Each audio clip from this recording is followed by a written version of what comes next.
Arsimi profesional po fiton gjithnjë më shumë terren si një alternativë konkrete për të rinj që synojnë punësim dhe aftësim praktik. Në shkollën profesionale të Gjirokastrës, dega e teknologjisë së informacionit dhe komunikimit po tërheq interes në rritje edhe pse sfidat mbeten. Një histori e veçantë vjen nga Përmeti. Prej 2 vitesh, Sara Halilaj ka zgjedhur të ndjekë të shkollë profesionale në Gjirokastër, duke u regjistruar në degën e Tikut. Ajo ndodhet aktualisht në vitin e 2 dhe është e vetmja vajzë në klasë. Unë kam zgjedhur Tikun sepse më duket një degë shumë e mirë dhe ka një të ardhme të sigurt. Nga je? Nga Përmeti. Nga Përmeti në Gjirokastër për degën e Tikut. Si e zgjodhe këtë degë? Më thuaj pak, mbarove 9 vjeçaren, pse u fokusove, pse doje ti ishe pikërisht tek informatika? Sepse mendoj që gjimnazin, jo se nuk ka ndonjë të ardhme, por thjesht këtu është më e sigurt dhe më mirë.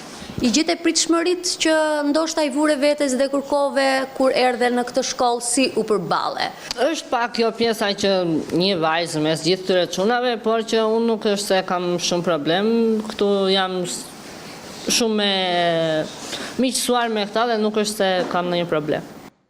Vendimi për të ndjekur arsimin profesional nuk u prit pa paragjykime. Shoqet e saj nga shkolla nëntëvjeçare e gjykuan zgjedhjen duke e konsideruar një rrugë më pak të vlefshme. Megjithatë, ajo nuk u ndal. E bindur se aftësitë praktike dhe formimi profesional janë çelësi për të hyrë më shpejt në tregun e punës, ajo vendosi të ndjek pasionin dhe synimin e saj për të ardhmen.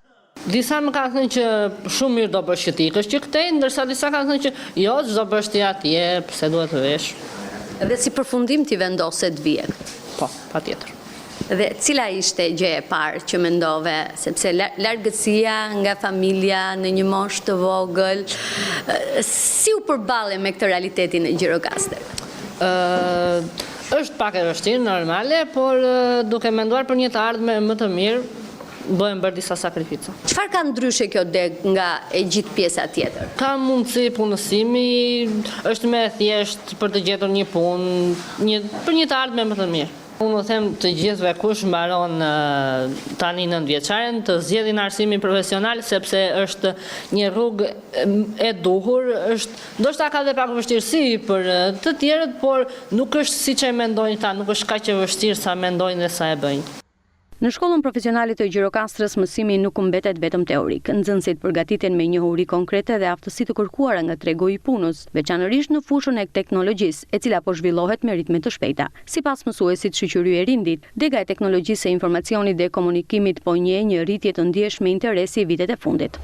Drejtimi TIK po preferohet jashtë mase nga të rinjtë dhe jo vetëm, pasi mundësitë që ai të jep për të gjetur punë në ditët e sotme është shumë i lehtë. Nxënësit tanë që ndjekin drejtimin TIK gjatë 4 viteve po marrin njohuri për të siguruar një punë të suksesshme, jo edhe para mbarimit të shkollës së mesme. Kemi patur nxënës që para se të mbaronin shkollën e mesme kanë gjetur punë në bizneset të ndryshme në zonën e Gjirokastër. Është i përfshirë gjithë rajoni, kemi nga të gjitha qytetet edhe zonat e rajonit dhe interesi sapo vjen edhe rritet pasi punësimi që ju bëhet këtyre të rinjve, hap lajmin që kjo është një degë që duhet ta ndjekim. Bizneset private dhe institucionet publike kanë gjithnjë më shumë nevojë për specialistë të kësaj fushë, çka e bën Tikun një degë me perspektivë të sigurt punësimi. Shkolla tonë me të gjitha drejtimet që ka bashkëpunim të suksesshëm me të gjitha bizneset. Kemi të shpërndar nxënësit gjatë të gjithë javës në orët e praktikës në bizneset të ndryshme. Kryesisht po flas për drejtimin tim, drejtimi TIK ka të përqendruara në disa nga industritë e suksesshme të Shqipërisë dhe jo vetëm. Kemi të praktikën profesionale po e zhvillojnë në disa nga kompanitë më të mira të jugut, ku dijet që marrin gjatë orës së mësimit i zbatojnë në praktikë në biznese. Arsimi profesional në Gjirokastër po dëshmon se nuk është më një zgjedhje e dorës së dytë, por një rrugë reale për ndërtimin e karrierës. Historia e Sarës nga Përmeti është një shembull se si guximi për të zgjedhur ndryshe mund të hapë dyer të reja për të ardhmen.